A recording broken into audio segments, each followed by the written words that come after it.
Hi, my name is Dean Haspiel, and welcome to Splash Pages. Tonight we have on an awesome guest. We have Dean Haspiel. He is a comic book writer, a playwright, an artist. He's created Billy Dogma, The Red Hook. He's worked on Fox. He's just done a bunch of shit, and he's created my favorite new character, who is going to be the first person that I ever cosplay, the Coney. And so he's got a whole bunch of new stuff coming up right now. So let's meet him, Mr. Dean Haspiel. Hello, how are you? Hey. I wanted to say something. You called your squirrel a rascal, right? Yes, I did. That was intentional.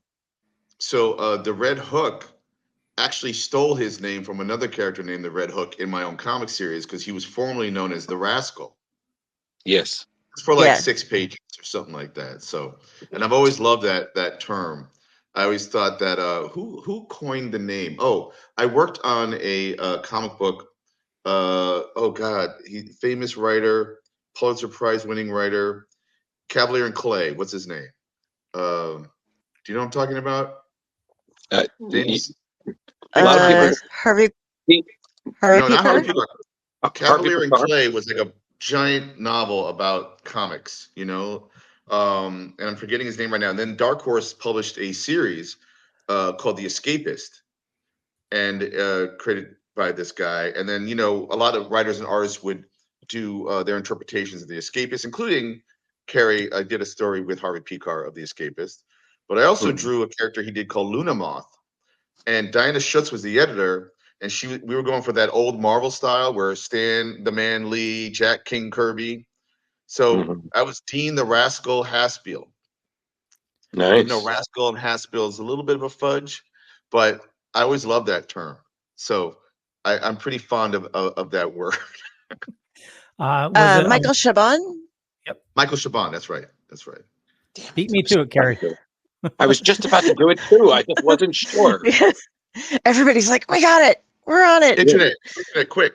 The internet is very. Look at you. And I'm one-handed. So.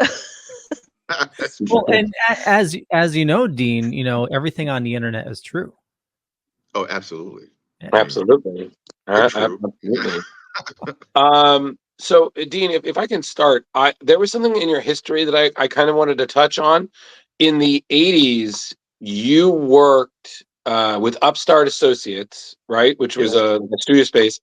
And you worked with some, icons in comics. You were an assistant for Howard Chaykin while I was doing American Flag.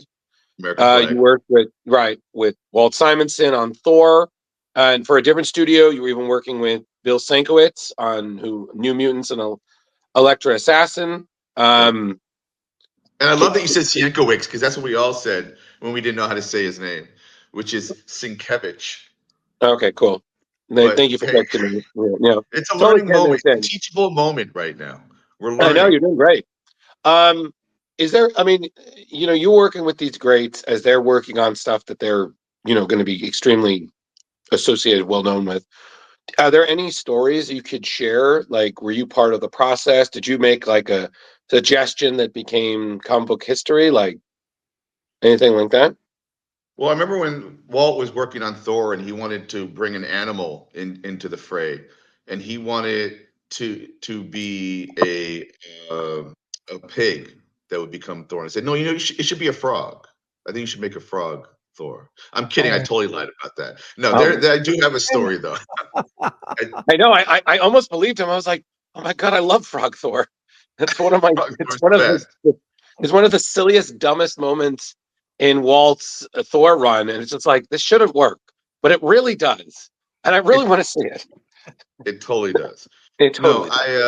Two things. One, I knew at the time in 1985, I knew how great these cartoonists were and how great the comics they were producing at that time were, and I can't believe that I was allowed to grace any of those backgrounds that I either erased, drew, filled in the blacks, whatever it was. I remember taking pages of the New Mutants home with me on the train, like with gold in my hands, basically, right? Right. And these were the issues where they went inside actually Legion. Is that his name? You were talking about Legion before. Isn't that Professor X's son, his name? Yep. Legion, right?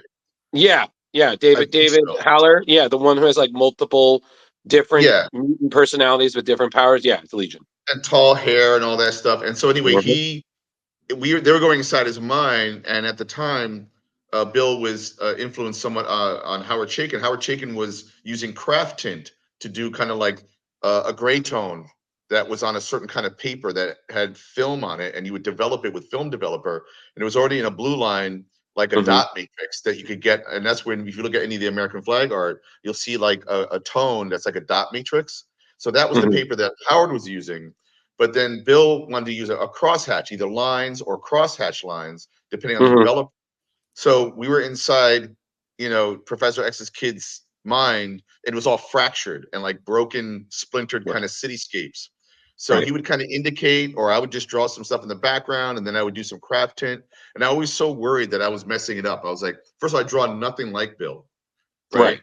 I was more leaning toward, well, I'm influenced more like by Jack Kirby or C.C. Beck Mhm. or Steve Ditko, Will Eisner, even like Right. Frank a little bit, right? But Mhm. Sienkiewicz is so organic, and just visceral the way he draws.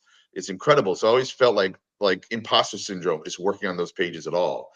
And also worked a little bit on Electro Assassin, which was painting. I remember one time, I've told this story before, but I remember one time looking at Bill, and he was clearly looking for the right color for something when he was painting on a page. And he looks over to the side, and he had an old tea bag that he had wrapped up, with the string where you kind of squeeze some of the juice out.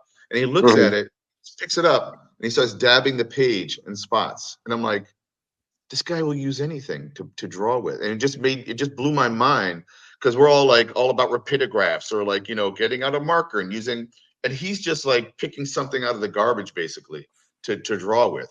And it was so cool.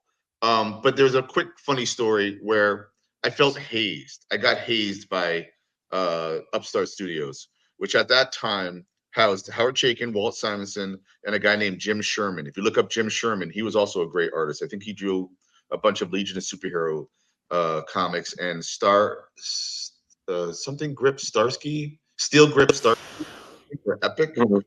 Great artist. And before, the studio had Jim Starlin, Howard Chaykin, Val Myrick, and maybe one other person. I can't remember. Mhm. Anyway, Howard used to play like Van Morrison and Warren Zevon all the time.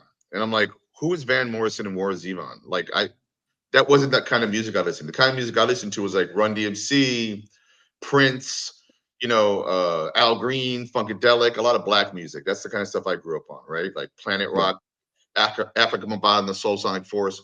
So anyway, we used to make jokes about Howard's musical taste, and it was a record player. And Howard said, you know what? If you want, bring in one song that you can play once in a while. It's like, okay.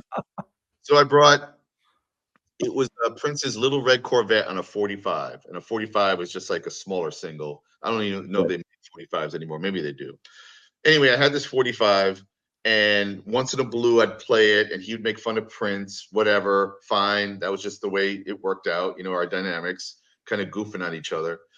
And then one day, was it Howard? I guess Howard said, hey, Dean, put on that Prince song.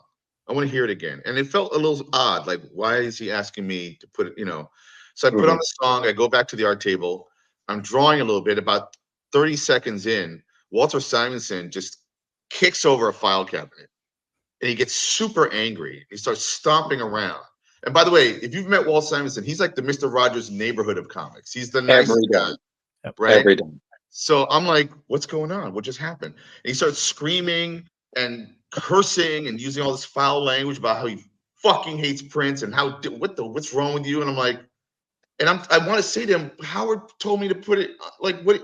And then he goes over to the record player, and there's this long scratch like this across the record. He pulls it out, and he just crumples it in his hands, the record, right? Wow. And I didn't know what to do. So I just turned back around, and like my art table is facing a wall, and I'm just staring at this wall. And he says, I got something for you, Dean. Turn around. I'm talking to you. And I kind of turned back around, and he had in his hand a portfolio, right? And then he digs into the portfolio, and he pulls out a 12-inch version of Little Red Corvette. Okay. and he hands it to me, and I'm looking at Howard and also my buddy Larry O'Neill, who's Denny O'Neill's son. He's a good friend of mine. He was also an assistant, and they had their faces pressed hard against the art table, just cracking up, trying to stifle their laughs, you know. And I'm like, wait, did they just pull a prank on me? You know, so they destroyed my 45 so I could get a 12-inch version, and I felt like I was hazed into the Upstart Studios, you know, posse or gang, as it were. So there's the story.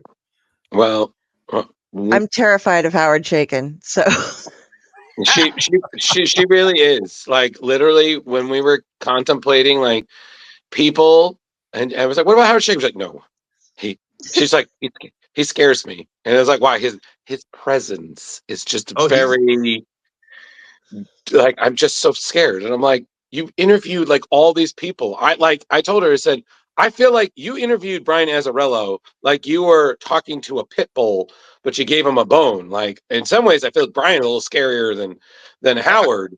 And she was just like, "No. Brian was great. Howard scares me. Like, don't make me do it. Like, no, I can't do it. Like, don't do it. Don't put me in there." I'm like, okay. Well, we'll get him another con. Like, calm down, Carrie. Whoa.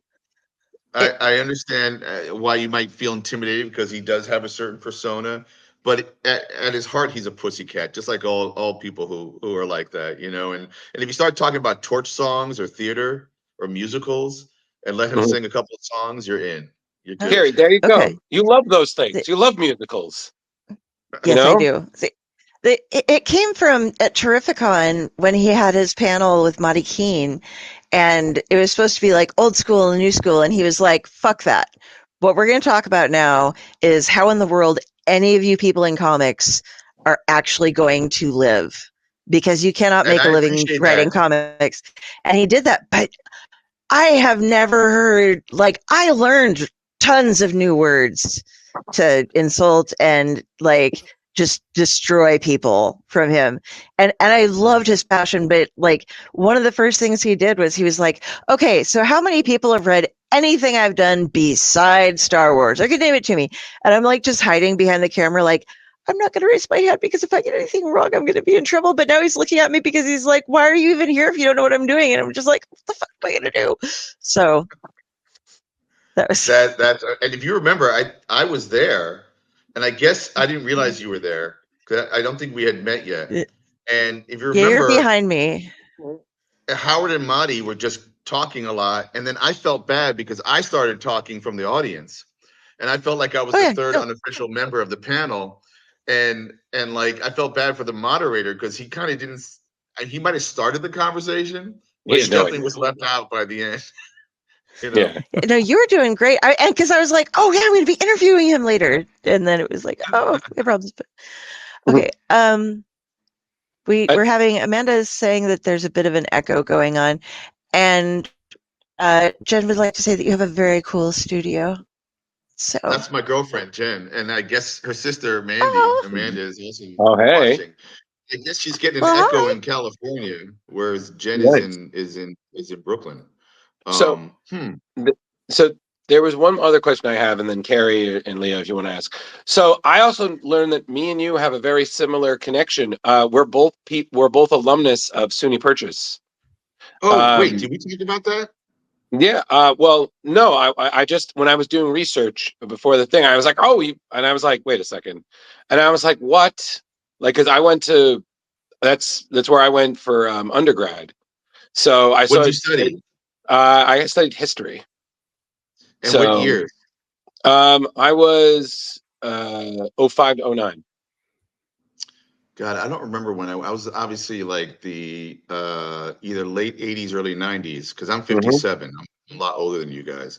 And I don't know if I'm officially alumni because I didn't graduate from SUNY Purchase. I went to SUNY Purchase for 3 years. The first 2 years I went for art.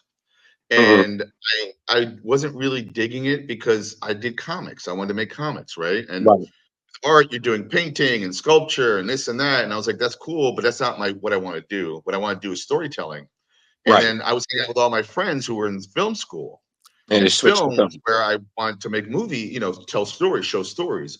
So I actually switched over to the film and became a freshman. So I didn't go to college for 2 years after high school. I didn't think I was going to go to college. I couldn't afford it. But luckily my parents paid for me to go to SUNY Purchase, which is probably one of the more cheaper colleges to go to. At least it was back then. State school. And so I entered like a little bit older than my other freshmen. And then I became a freshman again 2 years later. And then I couldn't afford to go back to film school as much as I enjoyed it and they loved me. And I think I didn't graduate, but I think I might be the only person that has entered a college of any college with some kind of suspension attached to me. I entered SUNY Purchase with like a black mark because the year before, you're fine. My film friends were going to the graduation, and Harry Belafonte was the guest speaker. Wow. Okay? And a couple of the filmmakers that were seniors that were graduating, who went on to make movies, a whole bunch of movies, if I name names. Anyway, they wanted to pull like a prank. And gosh, without getting too much into it, they did a pretty ugly, gross prank that failed miserably as they bum rush the stage. But I was going to be the guy that's like yelling to the side to distract everyone to look at me, a guy who didn't go to Purchase at the time. I was just a friend of a friend's, you know, while they bum rush the stage, do their little act, and then it kind of fizzled, right? So at the court hearings for their diploma, while they're debating whether or not they can graduate, and hey, this is an art school, you can do kind of weird stunts and blah, blah, blah, and all this stuff. They kept pointing out this other guy in the video, which was me. Now, I had already gotten into Purchase, so I was coming in, but then they pointed me out and busted me. So when I came in my freshman year, the gym became the workout space for the New York Knicks basketball team. Okay? Wow. And part of my job was to like run the desk or something in the gym or just whatever, do a lot of laundry, to be frank. And I remember the New York Knicks people just kept handing me what I thought were hammocks. I thought they were like these weird white hammocks, and they turned out to be the New York Knicks jock straps. So I was like, what is going on? And they were so big, these jock straps, you know? So I was like, listen, I quit. And I just convinced the guy that I was working with just to cover me. So thank you. There you go. No, listen, if I've learned anything being a Purchase alum is that everybody has a story, and there are always those stories where you're like, and you tell people like that didn't happen. I'm like, oh, it did. Let me tell you, oh, it did. Well, that's what college is for. College is for experimentation and being an idiot. You know. Yeah, although growing up. And my problem was when I went there, I was like, my head was thinking like, oh, college is Animal House, all these college comedies that I remember like watching, and I was like, oh, it's gonna be great. And you go to Purchase, and I was like, nope, that is a Twilight. That is a liberal arts college. This is a Twilight Zone dumping ground for weird, wonderful individuals. You will learn shit. And you will see everything. And I came out where I was like, am I older? Yes. Do I know anything? No. Am I experienced? Oh God, yes. It's like that scene in Ghostbusters, like, I have seen shit that'll turn you white. I was like, I have seen things that I can't even tell you about because I'm fairly certain I signed an NDA at a party one time. Right. So, but all right, I saw that in the research. And I was like, oh, I got to bring this up because. No, that's cool, man. Man. Cheers to Purchase, right? It's funny you brought up NDA, and I'm like, I was joking in the last couple of years that, not necessarily as a perk on my Kickstarters, but I've always wanted to do a signing where you have to sign an NDA and bring a bathing suit.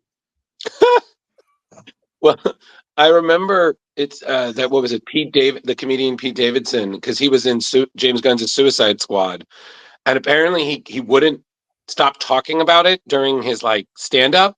So sometimes he would bring NDAs for people in the audience, like to sign in case he brought something up. Because like, listen, you can't listen. I can keep my mouth shut, but you can't say anything. So legally binding. And I'm just like, if I sign this, can I bring it home? Because it technically counts as an autograph. Yeah, right. And that's what my brain's going to. And I'm just like, and then on top of it, he was only in the movie for like 20 minutes. I'm like, I know. like, Dude. whatever. But Listen, you should do that and see if anybody actually was like, all right, I'm ready to sign a Bob bathing suit. What do you want? Like, what? Well, Let's go. if anybody knows me, they know that I love to go to the Russian Turkish bathhouse. And I've always wanted to have a gathering of folks at a bathhouse. It's the best place in the world. You steep in steam and hot tubs and you just feel better, chill out.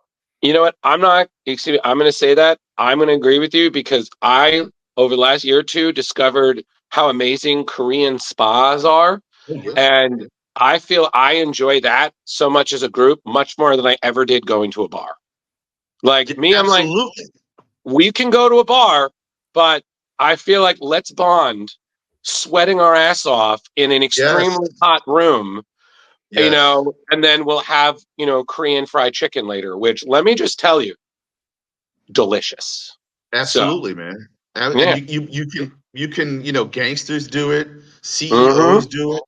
Why not us, right? Boom. Come on. There you go. So there you go. So if you have a newsletter and you're signing up for we with Flash Pages would like to put our name on it. Thank you very much. Carrie, we'll get you a ticket. Fly you. Are squirrels allowed? Yes. Squirrels are totally not. You know what's funny? I thought that was a real squirrel for a little while. I totally forgot that that's a hand. She's very good with the movements. You know, you haven't lived till you've seen her doing interviews with creators, and they're just looking at her like, "Am I drunk? Did I have a stroke? Am I in a coma? Did I finally snap? Because I'm getting interviewed by this lovely curly-haired goth girl with a squirrel on her hand. Did I get dosed or something? Did I cop acid by accident? Exactly. Did it just kick in and then moving it so well? And I'm just like, Leo, I need an adult. Please get over here. Wait. All right. I'm good. You guys talk. When I was talking to Brian Azzarello, he was like, because I had him and Stephanie Phillips and Jason Aaron, and, you know, they were all in a row sitting there. And, like, I went to interview him. He's like, I've been told about the squirrel. And I'm like, you've been told about the squirrel? Yes, I've been told about the squirrel. And so I spent a large amount of the interview with, like, Ratatosker looking at me. And like, so it wasn't like, but then every now and then I kind of like sneak him over, like right behind Brian. It was pretty fun. But then he accused him of stealing his wallet. That's good. This is the greatest honor of all. You know, I have a quick Brian Azzarello story because he's a buddy of mine, and I love Brian. And he, like, often people will come up to a writer at a Comic-Con, and some writers can draw or used to draw or whatever, and they would always ask Brian, not a lot of people, but some people would insist upon, like, oh, come on, just draw something in my book, please.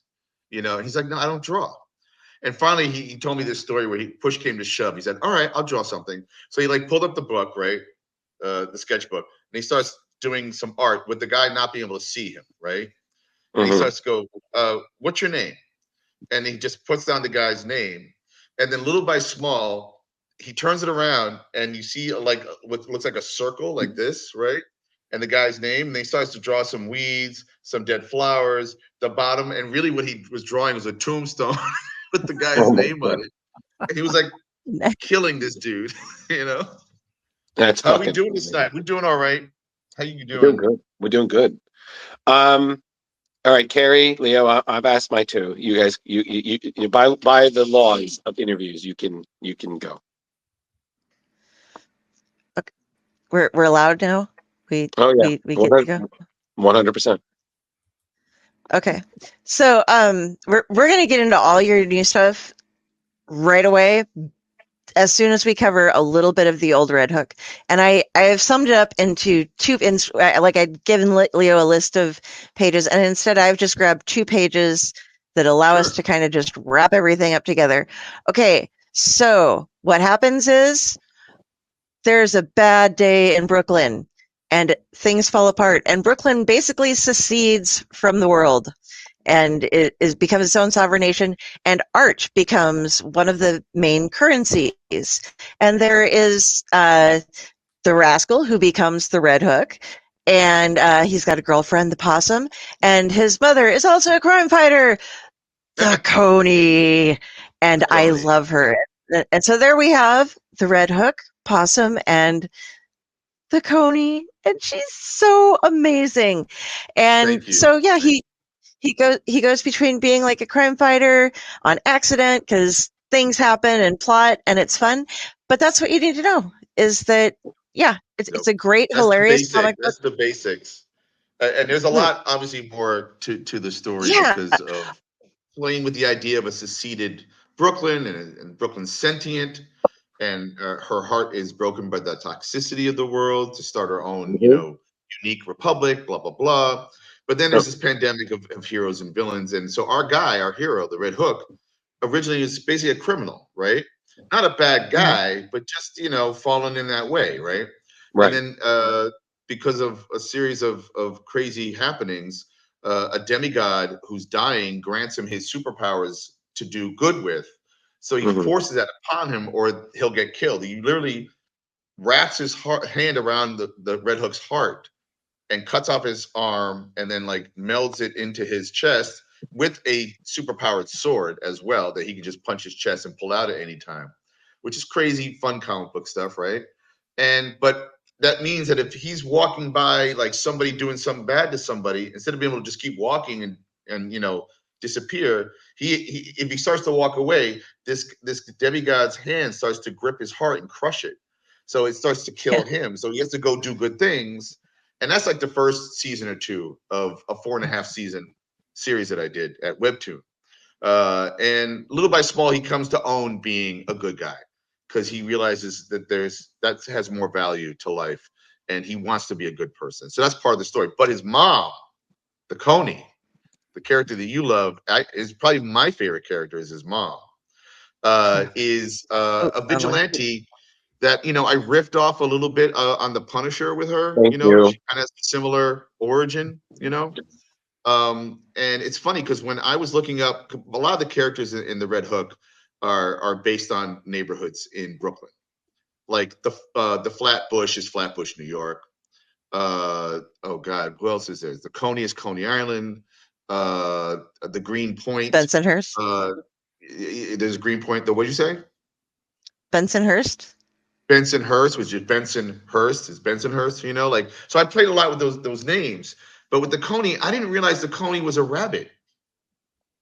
So when I was designing the Coney's costume, I had already designed it that way, and her name originally was going to be called the Cricket.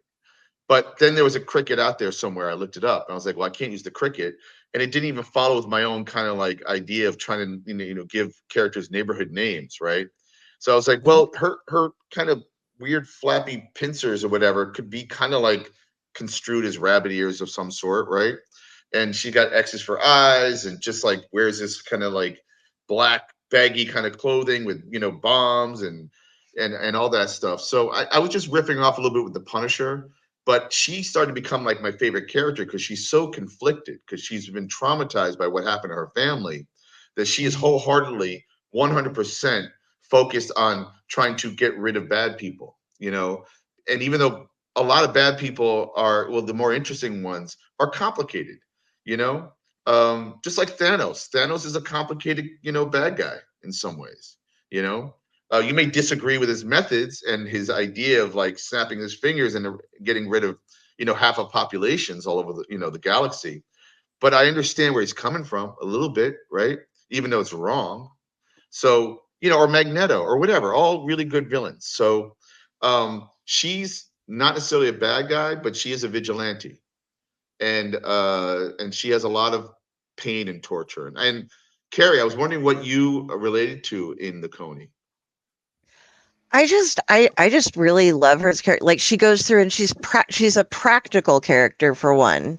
She isn't somebody who went out and got a super suit and did all of the stuff. She goes and apologizes at her husband's grave. Like, I'm sorry I can't afford flowers, but every bouquet I buy you takes away something that I can be doing for better. And right. She goes after her son to scold him, and then when she realizes that he's starting to become a hero, she gives him the full support. She'll stop him from being bad, even though it's kind of like, he's a little bit too old to be having his mom scolding him, but she's still out there doing that too, Right. because like, Yeah. your mother's the Coney, it's just like, but I love that about her. She's very practical, and Yeah. and she's just got the most amazing suit. And I was going to ask you, I have somebody helping me design the mask, and how exactly are the antenna or rabbit ears? Are they floppy, or are they rigid, or So good how do question, you because see them? the Red Hook's ears are floppy, just like the fox, right? So Mhm. with her, I could almost see them being like wires, almost, or something kind of a little more like a wire hanger, even, that she busted and broke open and maybe painted black. Or even though I tend to draw them a little bit, it evolves when you're drawing a character, right? So I think at first they were Mhm. probably more like thin, kind of wiry type stuff, and now they kind of maybe can be, a little floppy. But it's always erratic. It's always a little broken, like a broken piano wire, but stronger than that. So as long as they're just kind of going out and maybe even turning a little bit, and look a little wrong and chaotic, that's how I would go for it. I don't really know what her suit is made out of. At one point I was trying to evoke the idea that she's wearing like hefty garbage bags, and maybe some of that stuff, she has some like gear inside her, because she's pretty lofty and big, and like wears these big Mhm. boots and gloves and has a big hunting knife. And she does have an Uzi, but at some point early on in the New Brooklyn universe, the Purple Heart is another character I have, that I co-created with Vito Del Sante, and he eradicated all bullets. You can't shoot bullets in New Brooklyn anymore, which will bring you up to date. Not the current Kickstarter I did with the Red Hook, but a future story I want to do with starring the Red Hook and his mom, the Coney. The working title is Son of a Bitch. And I have this beautiful story. It has to do with bullets re-entering New Brooklyn and how that messes a lot of people up. And so I have this kind of kind of gun story that I'm playing with right now, that hopefully I can tell someday. Well, I had a small I look question. forward to it. I'm sorry, Carrie, I didn't mean to interrupt you. No, I just said I'm really looking forward to that one, because you'd mentioned it to me before, and I was just like, Thank you. I squee on the show. I'm allowed. They let me. So It's true. We sheep squeeze the most. Leo sometimes, me like 4 times. But I had a question. So, in the first volume, which you said, hey, make sure you read that, just as a conversation about what talk about. The coach in the flashback when he was a boxer. And let me know if I'm wrong. Was that modeled after Kirby? Absolutely. His name is Jack Toth. Mm-hmm. And so Jack Kirby and Alex Toth. It's like an homage to both of them. Absolutely was Jack Kirby. Wonderful. The other thing is, yeah. I was like, wait a second. And then the other thing is just because, again, I was reading it, and sometimes I like to read again because, I like to catch those Easter eggs in case. Were there, because you mentioned other, artist inspirations. Did any other creators end up as background characters, patrons at the bar, that kind of thing? Oh, it's funny. My friend Bob Fingerman, who's a cartoonist, he did Minimum Wage for Fantagraphics years ago, and actually at Image Comics, and he has some new books out now. He's so good at populating his backgrounds with real people constantly. Mm-hmm. And I don't have the patience for it. By the time I'm getting to a background, I want to get the background done. I'm one of those guys who, the less backgrounds, I'd rather just focus on, behavior or props or whatever, But I don't, when I draw a background with people that I know or that might be recognizable, or like you said, an Easter egg, it's far and few between, to be honest. So there's a couple of people like at Sonny's Bar. I put some people in there that were from Sonny's Bar that I know. But like I said, usually by the time I'm getting to that part of the drawing, I just want to get it over with. So no other Easter eggs that I know of. Okay. I just wasn't sure if we might see we might see Ditko in the background. Right. Right. or maybe Lee or anybody else who was of note. Right. So Right. see, I don't know, but, Well, sorry to disappoint you like that. oh no, it wasn't disappointment. Just just wondering. But we have a question. So, Leo, what's the question? Yeah, Turning the Page is asking, which character is the most ridiculous fun? If we're talking about my stuff, or are there other characters I've written and drawn for like Both. franchises? Both. Okay, so such a good character. I have a character in the Red Hook named Hugo Girl, like Hugo Girl, but his name is Dr. Hugo Girl. That's kind of like half male, half female, schizophrenic, kind of Romeopathic instead of homeopathic. He creates Romeopathic therapy, which was a lot of fun. He was a fun character to draw, or he or they were.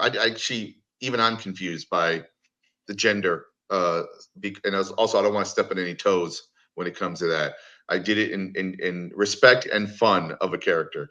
That was a fun character to write and draw. I don't know. I mean, Benson Hurst is a lot of fun to draw. I love the Coney, of course. I love the main characters.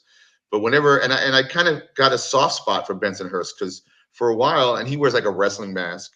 And for a while, I was like, oh, he's a total asshole. Fuck this guy. But then I came to love this guy. And he has such a heartbreaking kind of story toward the end, if you ever get to the end of season 4.5, which I think is called PTSD, which is post-traumatic superhero disorder. And there's a lot that goes on with, and he's in love with the Coney. Turns out to be in love with the Coney. So I actually love that little love story. But I don't know. I try to have fun.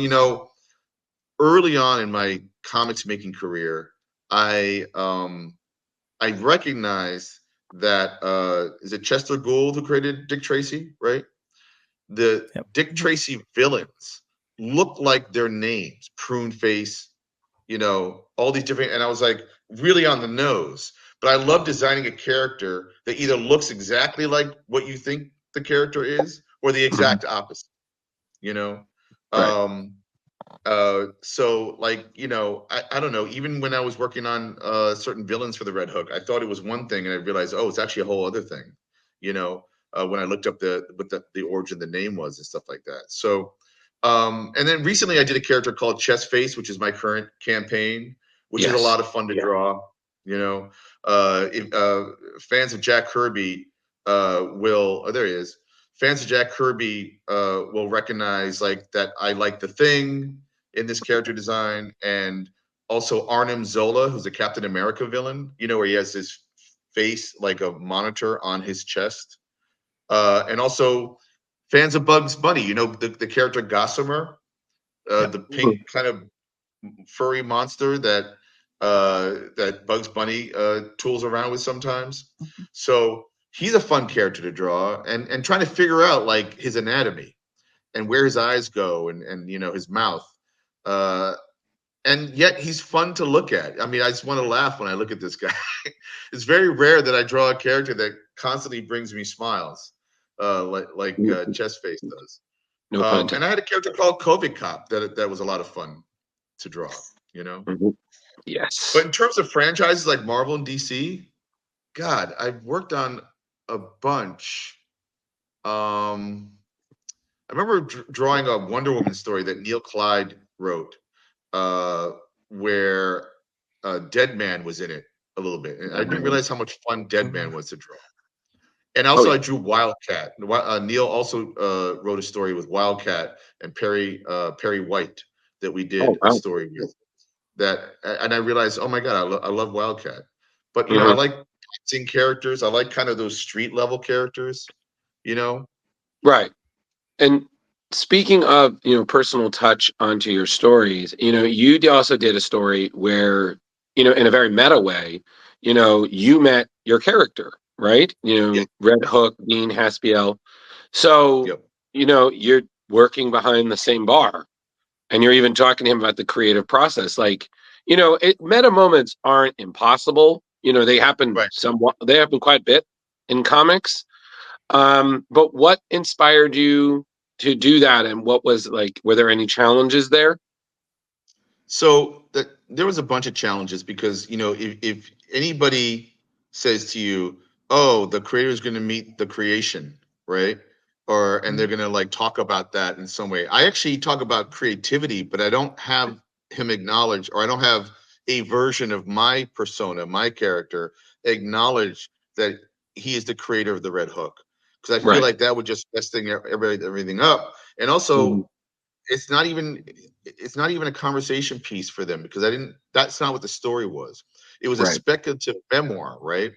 So I kind of set up for new readers the whole Red Hook, New Brooklyn kind of idea. All right. Right. Then I do it through the guise of the possum.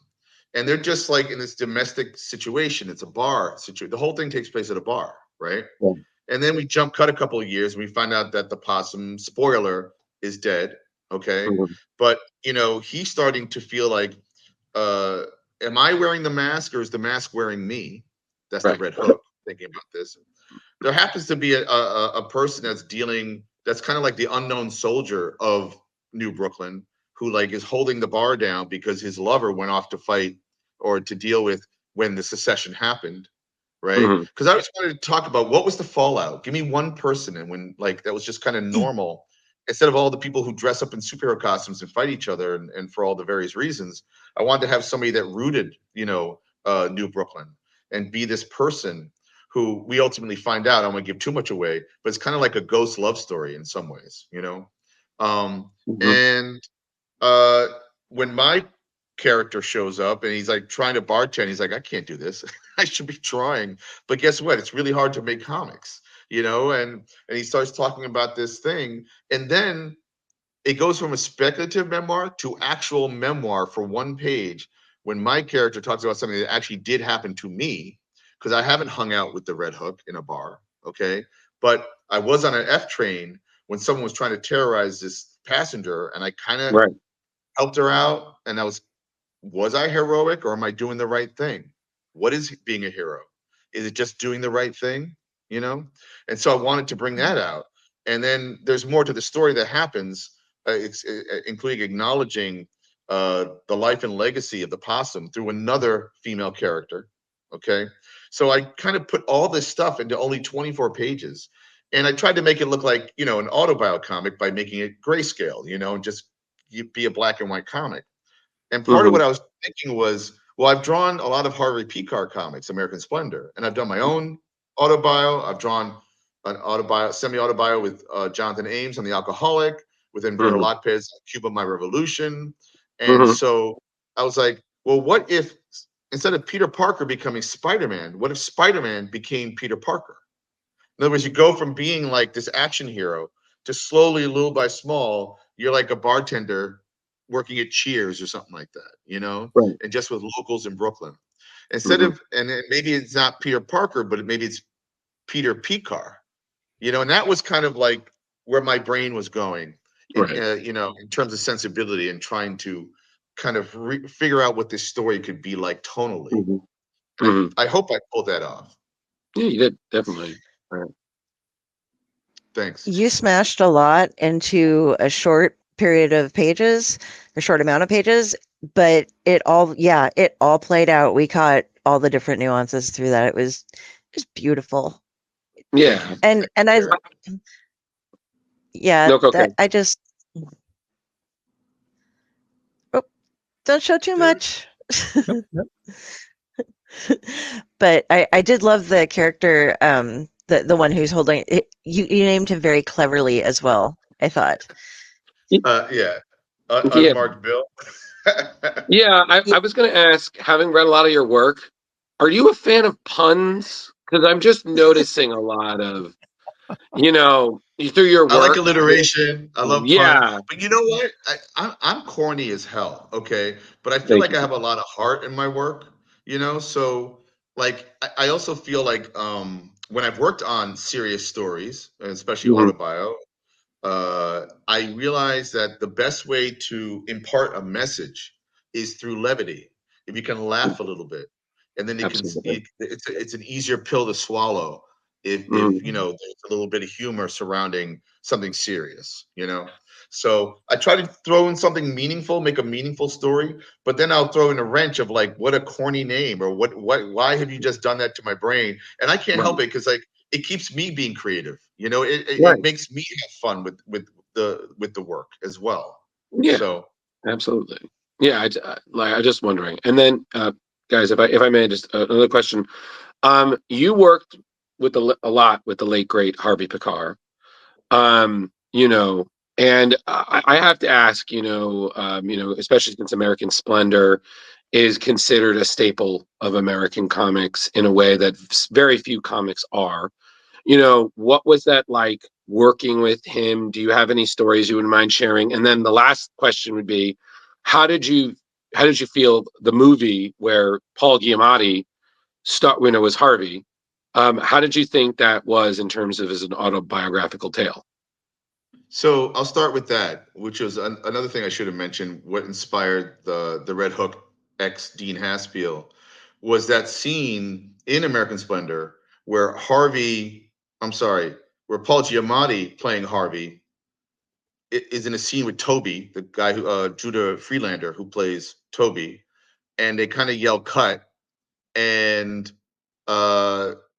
suddenly we're in a white room with props, and we see the real Harvey Pekar and the real Toby Radloff, and they kind of walk past each other, and then you're hanging out with the real Harvey Pekar with Joyce, and you're like, what is going on? What the hell just happened? There's this weird hybrid that maybe on paper, just like how corny I can be, that might have failed, but somehow the filmmakers and just took a chance and it worked. At least it worked for me. I thought it was brilliant. I feel like that movie's still ahead of its time. It's such a great movie. Absolutely. And I don't know if you know this, but I'm the guy that made that movie happen. I did not. That's awesome. So I was working as an assistant to Ted Hope, the movie producer, and we were working on the Ice Storm, Ang Lee's The Ice Storm. Okay, and I was his assistant. And part of my job was to go to his house and do his laundry and like not hammocks or jock straps, but but he had a whole bunch of scripts and comics, and I knew that he was a comic book fan. And I had done a couple of short stories for Harvey Pekar at the time. And I was like, it'd be a great idea. I said to Ted, I was like, you should do an American Splendor movie. He said, I would love to. I love Pekar. Can you get me in touch with him? I said, absolutely. So I called up Harvey. I had to convince him who Ted Hope was. And he had gotten a lot of movie offers in the past, and they all fizzled. So he didn't really believe that it would, it would work out. I said, trust me, this guy's a really cool indie movie producer. So a call was made, and the rest is history, right? This is a great movie that got made. So I feel very proud of that, and I had been acknowledged for being the guy that kind of made the phone call happen, kind of thing. And of course, they made this awesome film that I had no idea would be made like this, So super cool. Working with Harvey was great. I had a couple of times where, the guy, I've said this in the past, I don't know if he actually wrote comic books, okay? Because he drew stick figures that talked, okay? Now, for me, I'm not, how many pages am I going to read somebody talking when I should just might as well read an interview or a short story or prose, right? How is it comics at that point? So I felt like one of my jobs as a collaborator was to read that script and to figure out what other things could I show while he's talking or talking to someone, or where are they, or trying to direct, as it were. So it really upped my game as a collaborator and an artist, because for a long time I just felt like I'm just going to draw other people's stories because I'm not a writer. But then what you realize as an artist in comics is that an artist is the co-author, because you are writing with pictures. Okay, so it's this collaboration that happens. So it kind of upped my game, and I also love one of the things I learned from him was to have an open ear and to listen to other people, because there's my voice in my head and the way I write stylistically. But sometimes if you're trying to capture something that's not yours or something real, just listen. Just listen to other people talking, and write that down sometimes. And you never know what you might get from that, So, and I did an obituary comic for Harvey in Publishers Weekly where I talk about that. So that was one of my takeaways. And he was a good guy, man. He was a mensch. He always looked out, for artists and new artists to try to get them, if he could uplift them. I helped him out when American Splendor was lagging a little bit, and then the movie happened, and then I kind of helped steal American Splendor from Dark Horse over to Vertigo, where there was a better page rate and more exposure and blah blah blah. Right.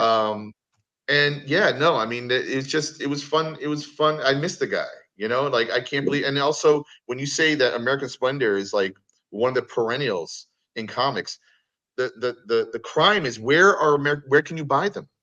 Right. There are no new. And then Joyce passed away recently, and I was talking to her a lot. And I know that there were some plans to maybe resuscitate a library of sorts because his work belongs out there perpetually. Agreed. Absolutely.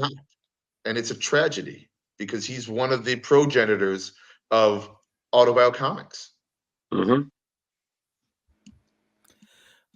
We had another question coming in.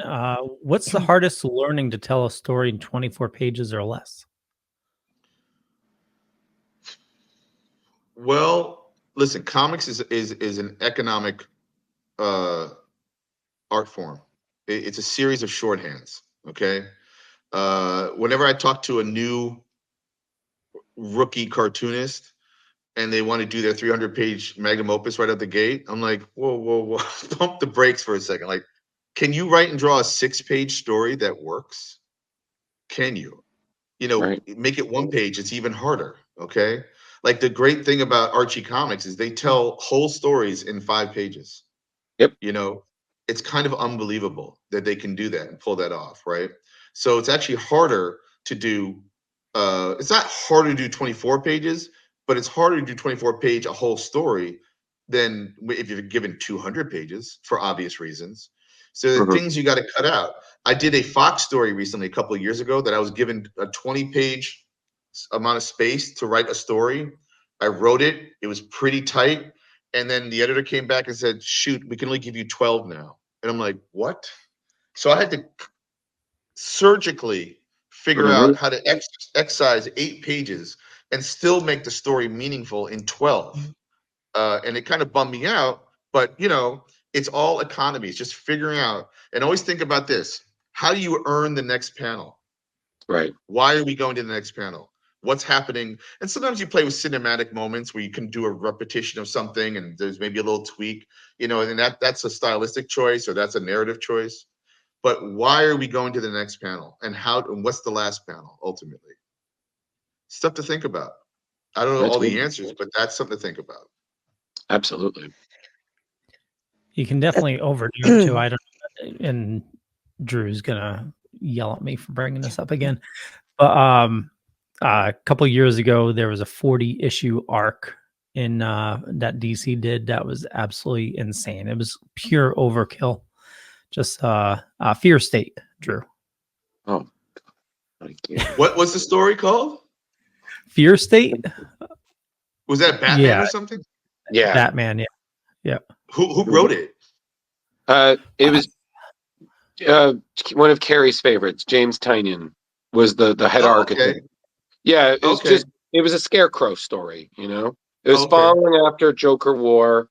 It was Fear State. It was reinventing the character and the kind of thing. It was funny because Leo loved Joker War, but he just was not a fan of Fear State, and he wants to bring it up, even though I say every goddamn time he does, let it go. I'm never gonna let it go, especially never mind. I won't even. No, listen. You got to Rick Astley that, man. You got to stop. You got to stop letting it let you down. You got to stop letting it hurt you, and you just need to say goodbye. Okay? It's not gonna hurt you. It's not gonna hurt you anymore. Well, I was gonna ask Dean so what are you keeping up on? So besides your own work, is there anything you're currently reading or watching? What are you doing? Yeah, I can't really afford comics that much anymore, to be honest. But I love everything that Mark Waid does. Like what he's done at DC is great. It's awesome. World's Finest, and I haven't gotten the Batman and Robin yet with Chris Samney, but I can't wait. So good. Oh yes, of course it is. Yep, and his Superman. Holy shit! Action Comics. He's great. It's great. So to anything Mark writes, I love anything that Saga, of course. It's a great series. I love I don't know if I love, but I like a lot Fantastic Four. That's the one comic that that was my favorite comic as a kid, and the one comic I've been buying every month ever since, you know. It's a And I highs go in and and out lows. with Spider-Man. Say it again. Highs and lows. Sure, of course. Yeah. So Fantastic Four and Spider-Man are pretty much perennials. And like I said, and then I follow writers more than I do artists, to be honest, because an artist can't truly elevate a bad story, you know. And there's a lot of great artists that, you know, when you read the comic, you're like, okay, whatever. But no, I love what was another series? You know, Brubaker and Phillips. You know, the crime comics they make are great. You Yeah, know, some of criminal. the best. Unbelievable, or is it Reckless? Is that the new characters or the new Something like series that. he has? And then there's a lot of indie guys. There's a guy down the hall, Nicholas Forker, who does Island. Very indie. There's Marty Keene. Marty Keene does has his own Zuperverse, not Superverse, but Zuperverse of comics. That's a lot of fun. Yeah, no, I love. And there's another guy. Oh, what's the comic? Kurt Burdick, I think his name is, and he does like this, like really kind of like perverse iterations on superheroes. That's a lot of fun. There's a lot of like really fun comics on Kickstarter, because Kickstarter in some ways is its own comics ecosystem as well. You know, and I would hazard it's probably the third largest publisher of comics right now. And so yeah, I try to like keep young by still checking out the new stuff, whatever the new stuff is, you know. And I'm actually been contemplating whether or not try to come up with my own YA graphic novel, because they do so well. Ultimately, if I can come up with You're something. gonna have to dial it down a little bit from Billy Dogma and Jane Legit if you're gonna go with the YA comic. Gotta. Yep. That's. You're gonna have to put some clothes on, you know. Sorry. Yeah. Don't want to, but you know, for young adults. But when I was talking to Brian, yeah, he was like, "Yeah, I wanted to do a young adult." I initially pitched Faithless as young adult. I was just like, "How, when that turned out the way it did, was that ever going to be young adult?" Right. Oh, I haven't read Faithless, so I haven't read it yet, but I should. I mean, obviously. Yeah, read it now and think about like initially this was going to be a young adult. Yeah, no, I love Brian Azzarello. I love, you know, Jason Aaron. Anything he writes is great. Frank Miller. I feel like Frank Miller's covers he's been doing the last 5 years are next level. I love that. I know people make fun of him, but to be able to get to a place where you do not give AF and you're just doing it how you want to, because you're an artist. He's like become a fine artist in a weird way, you know. I just love when he draws. I mean, just regarding Frank, you know, again, like I said, I've people who have mixed opinions about him, but I'm never one to make fun. Like, I really think that's, you know, I agree with you. I think that's really rude. You know what I mean? The man has earned, you know, you don't have to like his just current work or everything. You might have some issues, you know, like little teasing, little jokes, but being like rude, like, oh, he should just retire. I'm like, that's not fair. You know what I mean? The man has earned your respect. He's changed comics a lot. He has quite a bit to his name. I agree with you. Like, give him the respect as if he's still in comics and people still want him. Hey, Frank, do a Daredevil cover or whatever.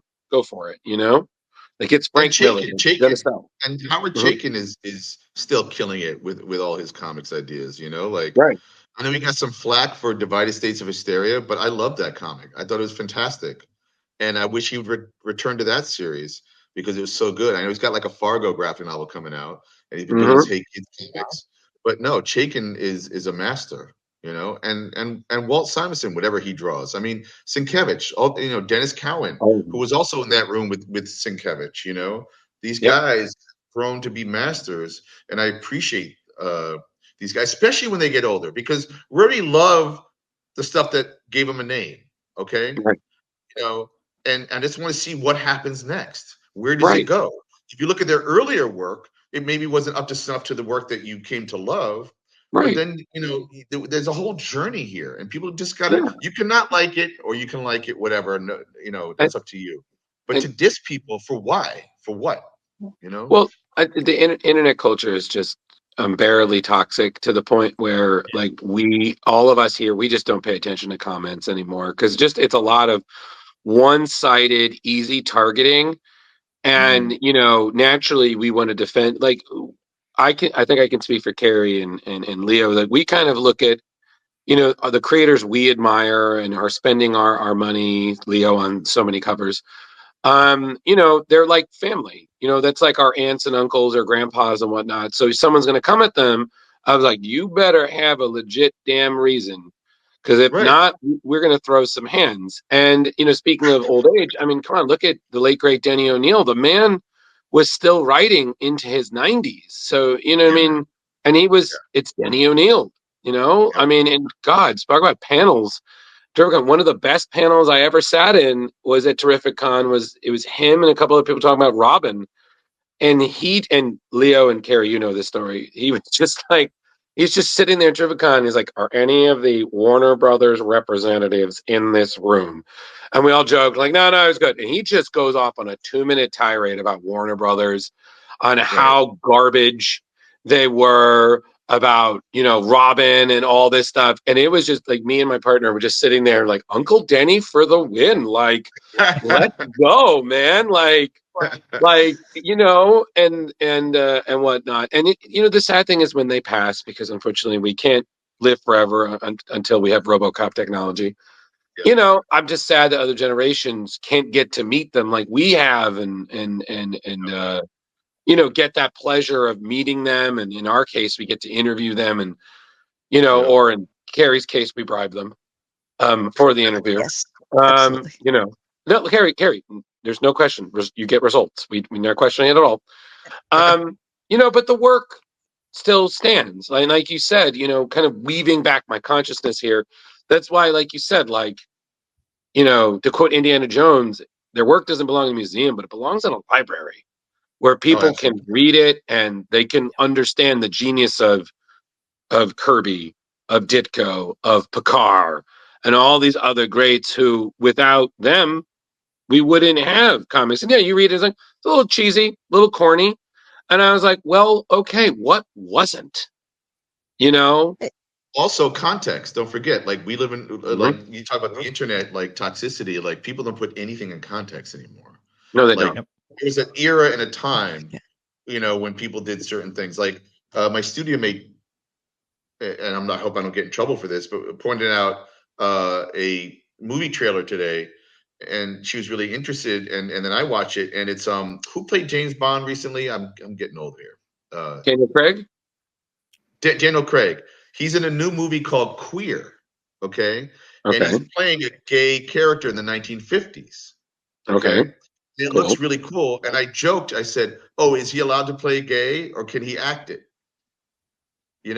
Because of did he take away a gay actor's job, kind of a thing.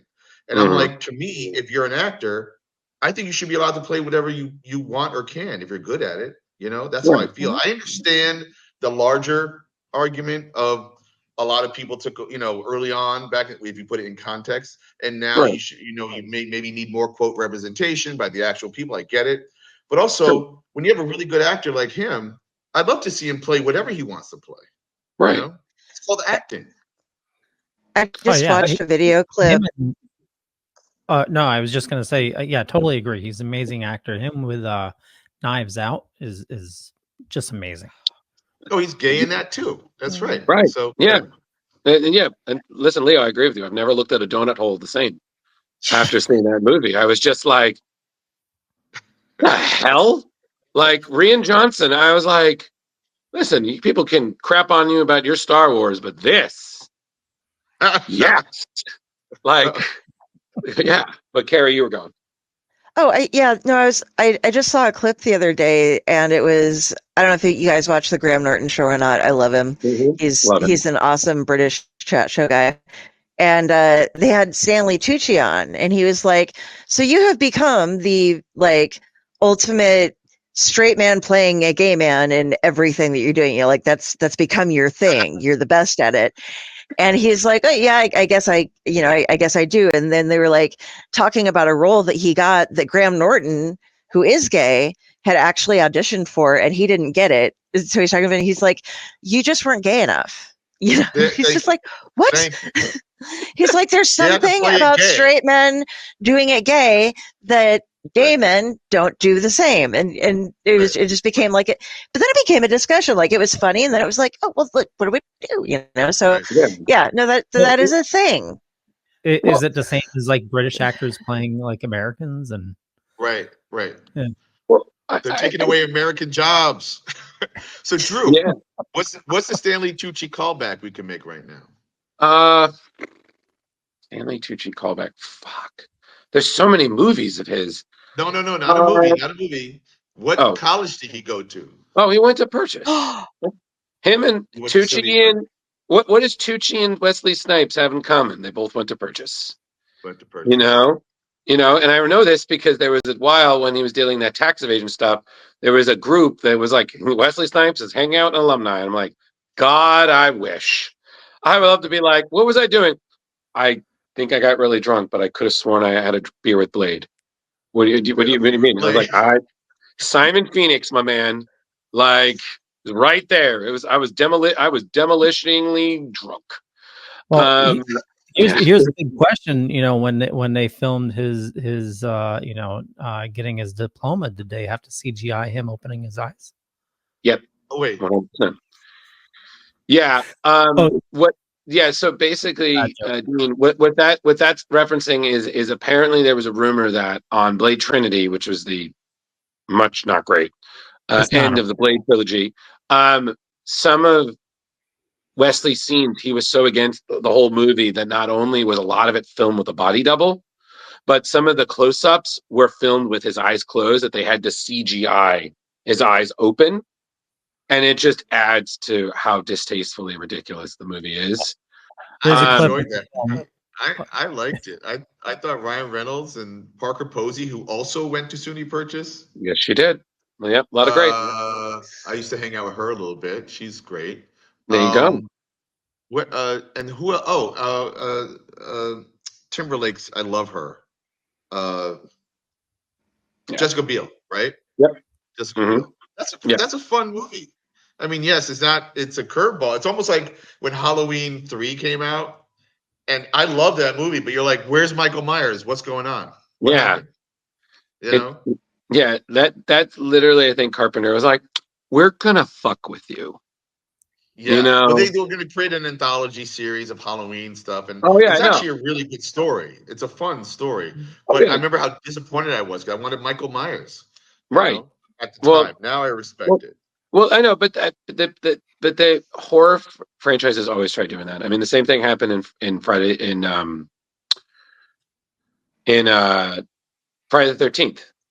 You know, Jason's dead, and then they try making Tommy Jarvis the new Jason, and then they were like, "Yeah, this did not work." Well, what are we gonna do? You just see that we always imagine this the drawing room and just what are we gonna do?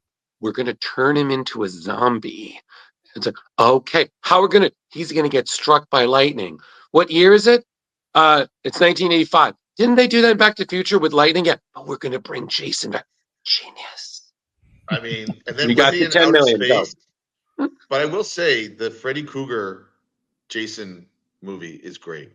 Thank you. It's ridiculously dated and extremely cringe at times, but it's so much fun. But the idea behind it is great. 100%. 100%. But the original ending should have. Carrie, you got to let it go, man.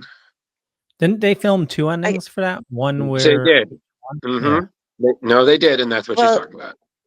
No, the one that they couldn't do because they couldn't get the rights.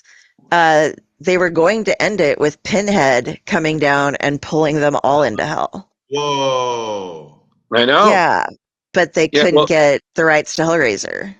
Yeah. So you just rock Dean's world right there. He's just like, damn, I'm gonna draw that. You know, it's funny. I kept trying to figure out a horror franchise, a horror movie that would appeal to all of us, which is clearly it's Freddy, it's Jason, it's Michael Myers, right? It's Leatherface, and I'm trying to think maybe one or two others, right? Versus Ash from Dawn of the Dead, you know, like not Dawn of the Dead, Evil Dead. Evil Dead, and whatever. I mean, I don't know exactly what the story is, how you make that all happen, but that could be so much fun.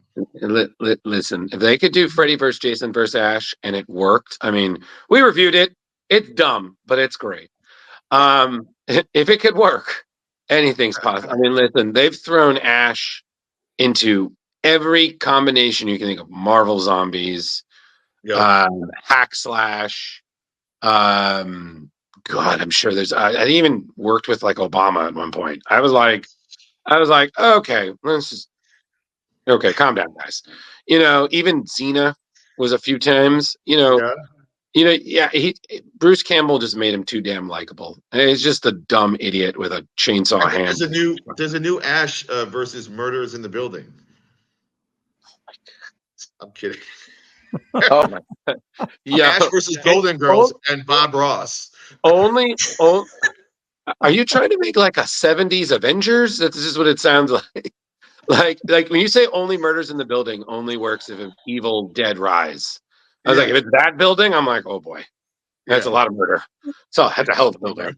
But because we're coming up on time, Dean. So but what I will say is before we go, one, thank you so much for joining us. This was absolutely fantastic. Since it is coming up on spooky season, and we were talking about this before, do you have like a top 3 spooky movies that you have to watch every Halloween season rolls by? Like it's not Halloween without them?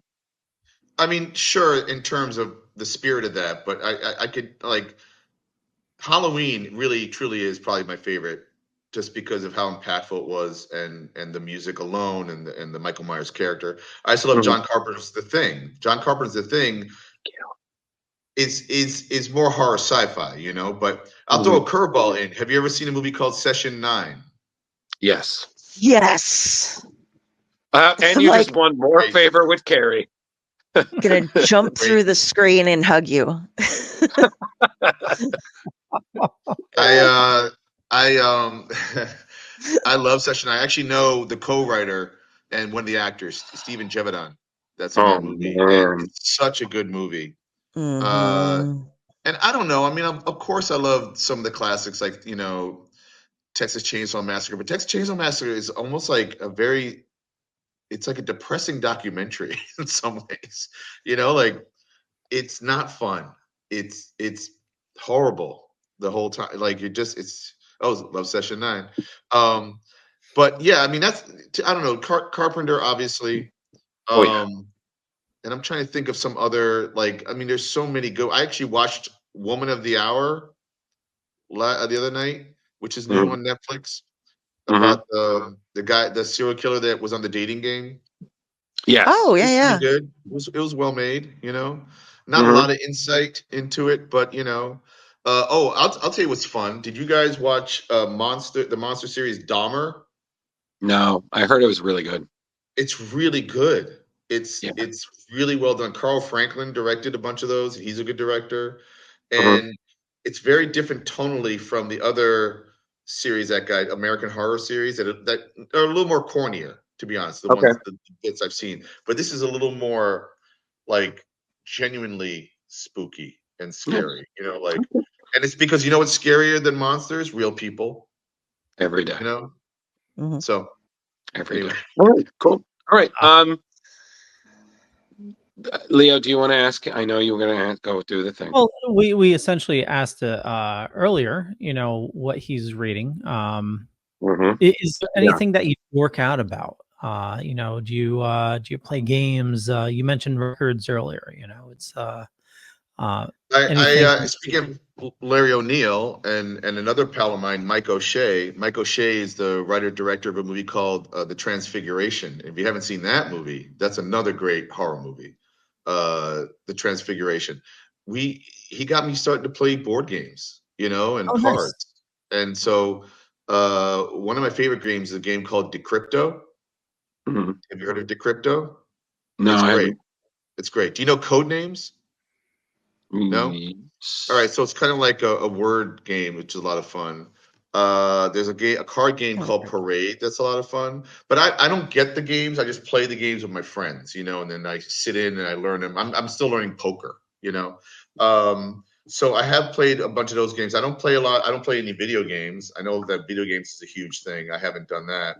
And going back, Leo, to your distaste of a long 40-issue run, do you think part of that, and again, I didn't read that story, do you think part of that was because of the deconstruction of pacing that happened once manga became popular and invaded our American comics? So where what I used to read as a kid, a 22-page story that was epic, and maybe it's part of where I learned how to do a 24-page story that could tell a lot of story in 24 pages. And then they slowed it down, and that 22 pages became 6 issues. So I wouldn't say there's a lot of padding necessarily, but we've slowed down our storytelling pace in American comics because of the influence of manga, I believe, because manga has slowed down their storytelling pace. So like an issue of a manga is like 200 pages, right? Whereas an American comic was like 22 or 24. So you would buy like 15 books of manga, and they're big books, right? But they do slow it down. Like they'll have a character enter a scene, and 30 pages go by before anything happens, you know, because you're just learning a character and having a conversation. So I don't know if James Tynion had slowed down on purpose, or it was just too much story going all over the place. I don't know. I didn't read it, you know, but I do wonder if it's a not a victim, but you know, impacted by the slower pace of comic book storytelling these days. Yeah, that's a good take on it. Yeah, it did seem like it was all over the place. You know, it's I'm a big Batman guy, and you know, I enjoyed Tynion's run. You know, even though a lot of people, you know, gave him a lot of hate on it. It's just that Fear State. It seemed like it was they did Scarecrow story too soon. Like there was, you know, another Scarecrow arc that was fairly recently before that. And this year it just seemed to be like a push just to, you know, sell more books, you know. And I know that's the whole thing, but And that can be editorial too. You know what I'm saying? Like that can be often editorials. Like, I mean, listen, not that I'm going to fix DC or Marvel Comics, but I do have thoughts about if I was the publisher. Yeah. And maybe you probably have thoughts as well, but like we don't need 20 Batman books a month. You know, you have one continuity book of each, you know, legacy character, okay? And then you might have some anthology books like Action Com or whatever, where you do like 2 or 3 serialized stories or little one-offs in an anthology where you play with maybe your B, C, D level characters, right? And then on top of that, so that's your continuity of comics, and maybe try out some new talent on some of the C level characters. You know, I'm thinking about how they did it in the 70s, right? But then you have like, I'll just say like, you know, because we understand this, like Frank Miller's Dark Knight. You have a Frank Miller Batman, or a Dean Haspiel Batman, or a Kerry Sanders Batman. You know, like where you put the where it's not continuity, it's just a take on the character, right? Absolutely. And I feel like that would be a lot of fun. And same thing with Marvel, right? Why do we have so many Spider-Man comics? I don't understand it. You know, it's insane. So, Dude, we're right in the same mindset. I've been saying that, you know, they need to get rid of continuity, you know, still have it in like a main run, but you know, they need to, you know, sort of like just tell a have their story, have fun. Yeah, Have fun exactly. with characters. Don't feel like you're borrowing this, or just take it and do something with it and forget the timeline. Unless the story specifically has to do with some kind of timeline, you know, for whatever reason. Otherwise, just have fun and tell a story. Well, and also like you know, continuity books, they need to, you know, take everything that a previous writer has done. Like you can't do any stories with Alfred right now because they killed him off, you know, 2 years ago. You know, it's Right. yeah. I Before wonder we if he's going to come back someday. I wonder if Alfred's going to come back someday. He's pretty badass in the new Absolute Batman. I haven't read that yet, but Ooh. I can show you Absolute Chest Face though. Yes. All right. So we all know what chest face. First of all, I know you already posted some pictures. So, like, you know, here's the original art for the nice. for cover. And then I have, this is gonna be the back cover, which is gonna be at service kind of a flyer for his comedy show. But I drew this chest face, and I was like, ooh, this looks a little wrong. I'm just like, and you get really close. Yeah. Wow. That's absolute chest Love face it. right there. That's awesome. Well, speaking of chest face, no, don't. So everybody definitely check the comments, and I believe we have it in the notes as well. Your newest Kickstarter. So what are some of the not prizes, but what do backers get? Tiers, perks. So tiers, basically, what I want you to really do is get the comic book, because it's a comic book, and you can only get it from me. I'm the store. I wish I could work with retailers right now, but I haven't figured that out yet and how to do that. So maybe some future projects or maybe some collections. I don't know. I'm still working on that idea. Right now, I'm just testing the waters to see if anybody wants a comic book from me, So basically, there's the offering the print versions. There's also, you can get stickers. You can get prints of stuff. You can get, there's a couple levels where you get some artwork or drawings. I'll do commission work for you. I'll even consult on your comic. There's a Zoom party. So I made it manageable and not crazy, okay? Where sometimes you'll see a Kickstarter and like, wow, so many things that are just not comics at all. And like, where are you going to get all this money from to produce all this stuff? It's insane, But I'm not that kind of an industry. So there's that. You can also get the 3 comics, the 3 previous Kickstarter comics I did in a bundle, basically, where you can get COVID Cop, Billy Dogma and Jane Legit, which is a very sexy comic. As it's a romance, kind of a bombastic romance comic. That's a lot of fun. And the Red Hook X Dean Haspiel are the 3, and then the 4th one would be Chest Face for now. You can get all of those. And then also today just launched is another exciting project that I drew a 20-page horror story for, speaking of horror. And the project is called Lights Out, and it's on BackerKit. And there's a lot of other really cool contributors to this graphic novel anthology, but also it's based on a Lights Out radio show, horror show that like Boris Karloff was on, and from like the 1930s and stuff. And it comes with these really cool vinyl records of some of the shows. So check it out. I'll be posting it, and that's another thing that's happening right now. So I'm really, really excited for that. And yeah, Chest Face ends. The campaign ends on November 22nd. I hope people at least check it out. Thanks talking to you guys about it and everything else. I've already pledged. I'm getting my stuff. Thanks, guys. No worries. Awesome. All right. Thank you. So, Dean, where do you like people interacting with you on social media? So sign up to my free Substack newsletter, Dean Haspiel Substack. I have an Instagram, Dean Haspiel _art.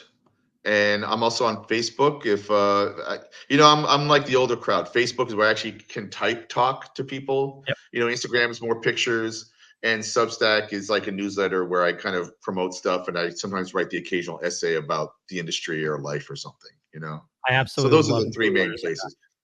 Oh, thanks, man. Thanks a lot. Yeah, man. All right, well, thank you so much for joining us again, Dean. We really appreciate you. Good luck to everything, projects, and all that. And we'll definitely make sure to, next time we're all at a con, we'll definitely make sure to stop by, and we'll get that interview that day. No worries. But thank you so much again, and just let us know. Let us know if you have anything else come up, because we're working on promoting more Kickstarting projects on the show and whatnot. So, we'll say, share it, like it, subscribe, all that jazz. Thanks so much, guys. Send me a link. We're doing a Kickstarter promo tonight. So I will. Absolutely. All right. Well, thank you so much. I'm out of here. I'll get back to drawing Chest Face and finishing up that book, and we'll talk again soon. All right. All right, Leo, let them know the thing. Yep. Just hit the leave studio button and let it finish uploading. If there's any issues, I'll see that, and I'll have Drew send you a link afterwards. So if there's an issue, don't worry about it. We'll send you a link afterwards. All right. Thanks, guys. Have a great rest of the night. Thank you. Thank you. Thank you. Bye.